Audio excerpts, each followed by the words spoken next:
Dr. Emily R. Quintos, taga-Masin Pangpuro, Dr. Rolando Quintalan Jr., sa ating panauhing tagapagsalita, Engineer Annalisa P. Daluz, sa ating punong guro, Ginang Rowena R. Panes, mga guro, magulang, kaibigan, at mga kapwa ko magsasipagtapos, isang magandang hawig ko sa ating lahat.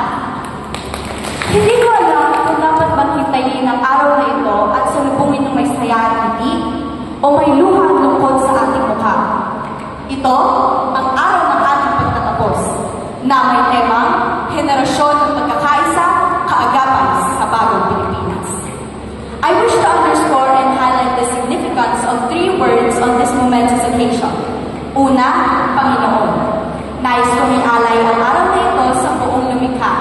Ang kapangyarihan at kabutihan ng Diyos ang una sa listahan ng ating pasasalamatan.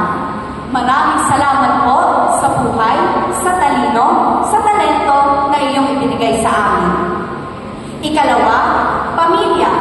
Ayon nga sa kantang Ugoy ng Duyan, sana'y di magmaliw ang dati kong araw ng munti pang bata sa piling ni nanay.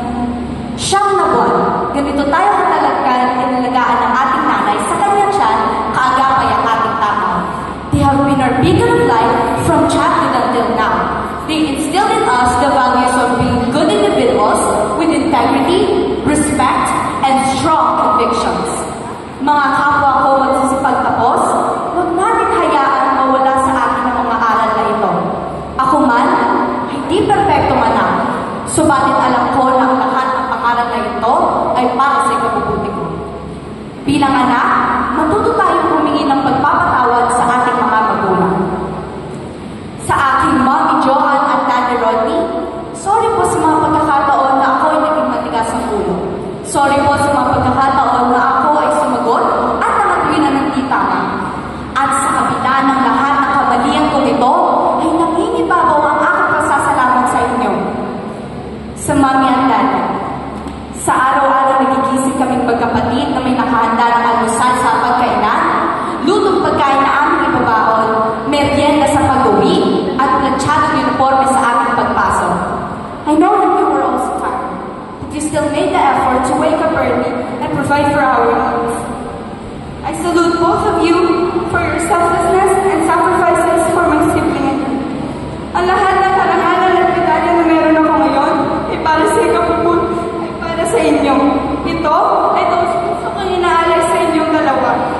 Mga kapwa ko magsisipagtapos, sabayan niyo ako sa pagbigay ng isang masigabong palakpakan bilang tanda ng ating pasasalamat sa atin.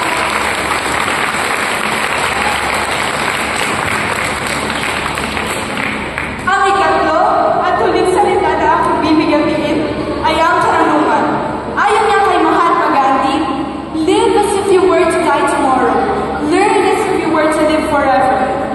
Sabi nga sa tema ng ating pagtatapos, tayo ang henerasyon ng pagkakaisa.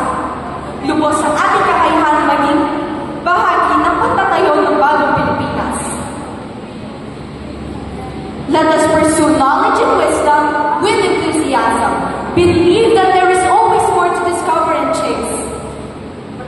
I would like to take this opportunity to express my sincerest appreciation and gratitude to the esteemed faculty members of Panamitan Elementary School. Your passion in teaching is really remarkable. Sa mga kapwa ko magsisipagtapos, the future is bright and it's ours to claim. Let's make our mark. Let's chase our dream and let's make a difference. As we stand here today, we mark the end of one chapter and the beginning of another. As we move forward, remember that the lessons we have learned here go far beyond the classroom. We have laughed, we have cried, and we have grown together. We have learned to persevere, to adapt, and to support one another.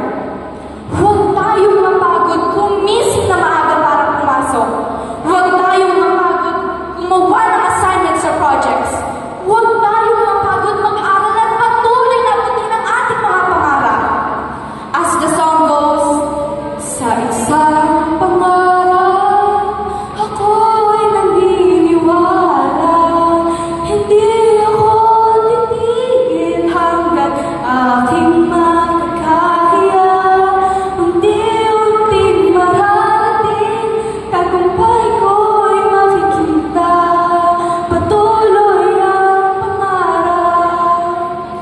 Once again, I am Fiona